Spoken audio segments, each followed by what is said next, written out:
We've raised 4 children and have 7 grandchildren, and I'm a jokester. And one of the things I've always done with my children is when they have sleepovers with friends or something like that, I'll put on masks and I'll do something like this. And, just last night, my daughter had 2 younger girls that she's working with, and but she said, "Dad, don't do anything to scare the one. She's a little younger. Don't scare her."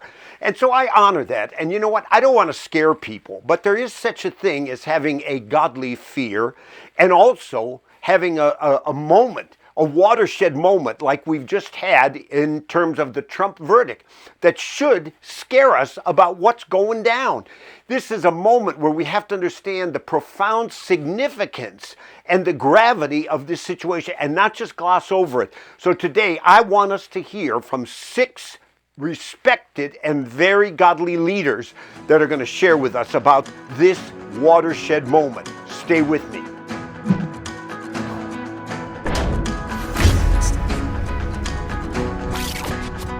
About a year and a half ago, I had a milestone moment when, I celebrated 50 years of vocational ministry.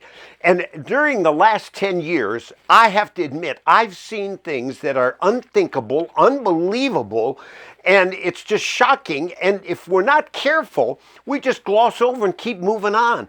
Look what's been going on in our country, and this has to impact us before sometimes, we're jolted to say, I better wake up.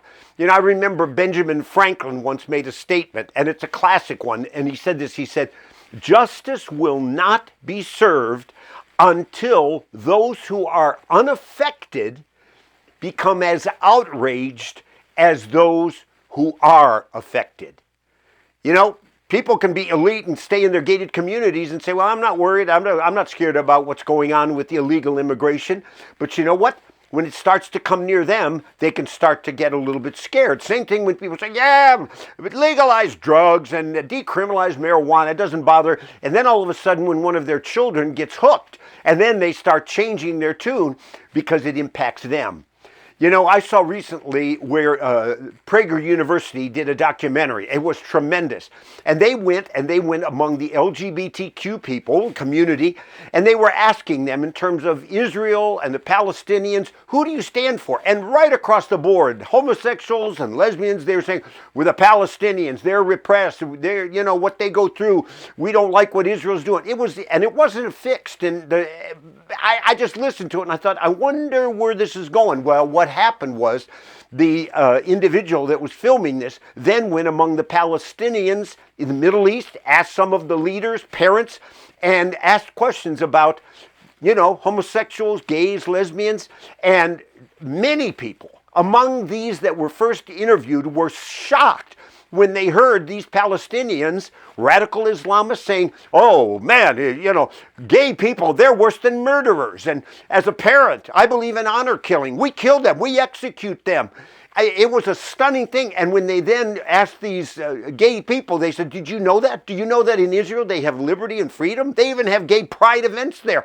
But this is what would happen if you were there in these countries and among the Hamas, you'd be killed. And all of them said, oh, I think, I think I'd respect more and need to stand with Israel. Well, they had some knowledge. They had been propagandized, and we are in the same way in this country, and unthinkable things have been happening.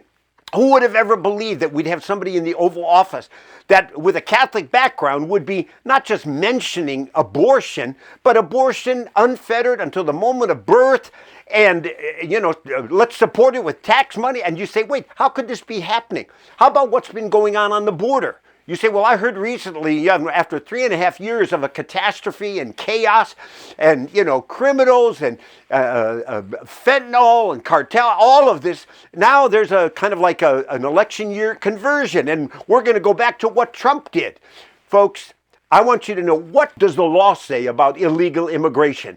Well, I'm going to read it to you, and here's the law that has been violated for 3.5 years.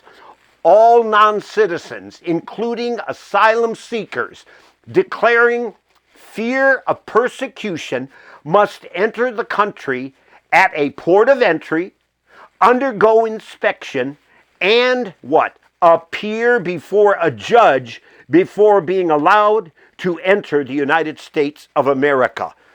Well, that law, that has been violated. And so we say, well, I mean, how people get away with this? Well, yeah, they just come across, they're in the desert, they cross the Rio Grande, come on in, and free health care and free residence and all of this. It's been a dereliction of duty by our commander-in-chief. But people need to know the seriousness of what's going on. And what's happened with Mr. Trump, this is just a matter of, I'd say, seeing how our Constitution actually has been violated, and we've seen major leaders that are speaking out to wake us up. Let me tell you what they're saying, and may this grip us and jolt us and bring us to a place where we have righteous indignation and we say we are going to rescue our republic. We're not going down the path of some kind of a banana republic.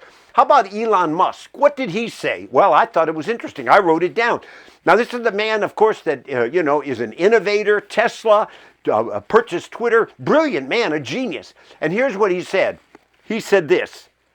He said, this is the first time in American history that a U.S. president is criminally convicted. Politically, it's motivated. Bad news for all Americans. Great damage has been done to the United States of America, our legal system. And then he said, Trump, look, I love this. He said, Trump has misclassified a non-disclosure agreement, and what?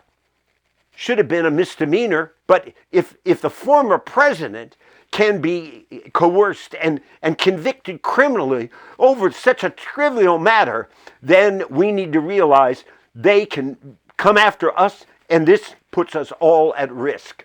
It really does. And we need to recognize that. What have people said? Well, I'm going to read to you what individuals have said. And here's what Mr. Trump said when he came out after being convicted. And think of this. Al Capone, he was convicted of a felon. And you know what? These 34 accounts where he was convicted of felonies, that's 11 times what put Al Capone away. This is really appalling. How about what did Mr. Trump say? Here's exactly what he said. Mr. Trump said this was a rigged, disgraceful trial. The real verdict is going to be November 5th by the people. And they know what happened here. And everybody knows what happened here. And then he went on, he said, it's okay, I'm fighting for the country. I'm fighting for our Constitution. Our whole country is being rigged right now, and this was done by this administration in order to wound or hurt an opponent, a political opponent. And I think it's just a disgrace. And we'll keep fighting, we'll fight till the end, and we're going to win because our country has gone to HELL. We don't have the same country anymore. You might say, well, Larry, is that kind of strong? Well, that's what I'm saying. We need some chilling and scary statements that wake us up. We can't just gloss over this and say, well, it's not a big deal. What about other individuals? Well, here's one. What did Governor DeSantis, an attorney, governor of Florida, what did he say? That the verdict represents the culmination of a legal process that has been bent to the political will of the actors involved. A leftist prosecutor, a partisan judge, and a jury reflective of one of the most liberal enclaves in America, all in an effort to get Donald Trump. He continued, Mr. DeSantis, he said, it is often said that no one is above the law, but it is also true that no one is below the law. And if the defendant were not Donald Trump, this case would be what? It would have been thrown out. It never would have even been considered. How about Ben Carson? I love Ben Carson. What did he say? Ben Carson called this conviction the result of a kangaroo court.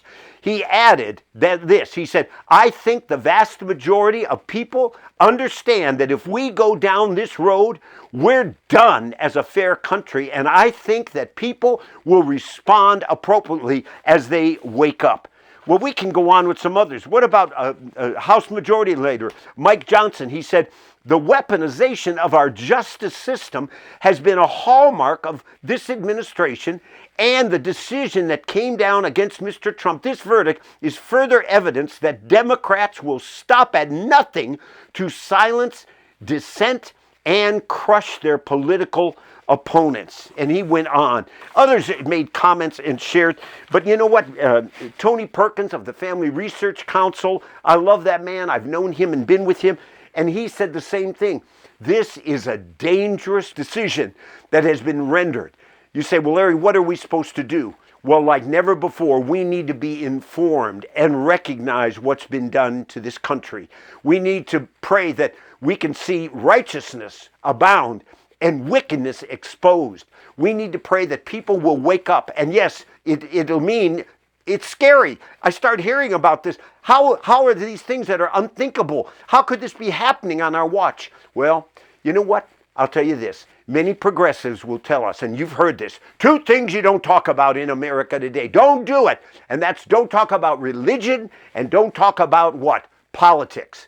Why do they say that? Because they don't want people coming into the light. They want people living in darkness. They don't want people with a spiritual and a biblical worldview that can learn the truth and expose deception and be discerning. And they certainly don't want pastors and parents and people engaged in a process where we are salt, holding back decay, shedding light on that which is corrupt and evil. We are living in a chilling time. And this is not a time to just sit back and say, well, what are you going to do? There's an election coming, and we need to make sure that we are standing for righteousness and holy standards. May God help us as we go forward.